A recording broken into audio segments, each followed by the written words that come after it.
Pernah nggak sih kalian mendengar sebuah janji yang diucapkannya mungkin dalam diam, tapi gaungnya itu kerasa seumur hidup? Nah, untuk beberapa menit ke depan, kita akan coba selami sebuah kisah tentang janji yang persis seperti itu. Sebuah cerita tentang cinta, kehilangan, dan kekuatan luar biasa dari sebuah penantian. Kusisakan sebagian tangisku untuk pertemuan nanti. Wah, judulnya aja udah puitis banget ya, dan ini adalah inti dari cerita kita. Coba deh kalian lihat gambaran ini. Suasana melankolisnya tuh kayak langsung menarik kita masuk ke dalam dunianya si tokoh utama. Oke, kita mulai ceritanya dari sebuah janji di tengah perpisahan. Bayangin, di sebuah sudut kota tua ampenan, ada seorang pria bernama Rama. Dia lagi duduk sendirian, pikirannya melayang, teringat lagi sama Julia, kekasih hatinya. Mereka berdua ini, wah, kayak langit dan bumi. Rama itu ibarat malam, seorang penulis sajak dan fiksi yang dunianya itu imajinasi. Sementara Julia itu siang, seorang pemikir karya ilmiah yang benar-benar berpijak pada logika. Anehnya, justru dari perbedaan itulah mereka malah nemuin harmoni yang sempurna banget. Tapi, ya namanya juga takdir kan? Dia itu penguasa yang nggak pernah minta izin dulu.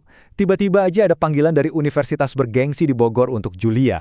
Dan dalam sekejap, dua dunia yang tadinya nyatu itu ya terpaksa harus terbelah. Nah, di momen perpisahan yang hening banget, bahkan tanpa air mata, ada satu sumpah yang keluar dari bibir Rama. Dia bilang, "Aku akan menyisakan sebagian tangisku untuk hari pertemuan kita nanti." Inilah janji yang jadi jangkar buat jiwanya, satu-satunya pegangan di tengah semua ketidakpastian ini. Waktu terus berjalan, dan yang namanya kesetiaan itu seringkali diuji justru pas kita lagi rapuh-rapuhnya. Di saat hati Rama itu udah terkunci rapat buat Julia, datanglah pengagum baru yang gigihnya minta ampun. Namanya Nisa. Dia ini siswi pindahan yang cerdas, memesona, dan ya, terbiasa dapetin apapun yang dia mau. Dan entah kenapa, dia ngelihat Rama, si penyair pendiam yang misterius ini, sebagai sebuah gunung yang harus dia taklukkan. Jadi dimulailah pengejaran itu. Nisa udah coba segala cara, tapi hati Rama tuh tetap kayak batu, gak goyah sama sekali. Hari demi hari, penolakan demi penolakan, sampai akhirnya kesabaran Nisa habis. Dia meledak dan langsung menghadang Rama di gerbang sekolah. Tapi cara Rama menolak itu bukan penolakan yang kejam loh. Penolakannya itu sebuah puisi. Dia bilang, "Nisa, gadis anggun bermahkotakan cahaya. Tapi sayang dunia kita jauh berbeda." Setiap kata yang diucapkannya itu kayak penegasan lagi kalau kesetiaannya buat Julia itu nggak akan lekang oleh waktu. Tapi ternyata, takdir sepertinya belum selesai nih menguji Rama. Ketika dia memilih untuk melakukan hal yang benar, tanpa sadar dia justru menyulut api yang bakal membakar dunianya. Pemicunya sebenarnya sederhana. Cuma sebuah laporan tentang rencana balap liar. Niatnya baik, ingin menjaga ketertiban, tapi ternyata tindakannya itu mengusik Andra, pemimpin geng motor yang disegani di daerah situ. Dan tindakan itu jelas nggak dibiarkan lewat begitu aja. Di sudut-sudut jalan yang gelap, dendam mulai membara, tinggal nunggu waktu yang pas buat dilampiaskan. Suatu sore yang sepi, waktu Rama lagi jalan pulang, momen itu datang. Tiba-tiba, deru puluhan mesin motor mengepungnya, memecah keheningan dengan suara yang, wah, mengancam banget. Serangannya brutal dan cepat banget. Tubuhnya langsung terhempas ke aspal yang panas. Waktu kesadarannya perlahan-lahan hilang, hal terakhir yang dia lihat cuma langit senja yang memerah, seolah ikut berduka cita.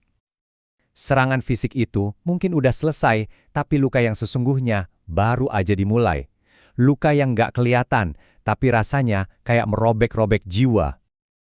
Pas Rama buka mata di ranjang rumah sakit, yang dia rasain itu bukan cuma tulang-tulangnya yang retak.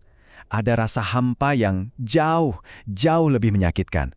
Jiwanya terasa lebih remuk daripada raganya. Beban dunia tuh rasanya kayak nimpa dia dari semua arah. Ada rasa bersalah dari Nisa, amarah Andre yang belum padam, keputusasaan Vika, pasien di sebelahnya, dan di atas semua itu ada beban yang paling berat, kerinduannya yang gak ada habisnya sama Julia. Di tengah semua beban itu, cerita ini membawa kita balik lagi ke titik awal. Kembali pada janji yang jadi satu-satunya sumber kekuatan Rama.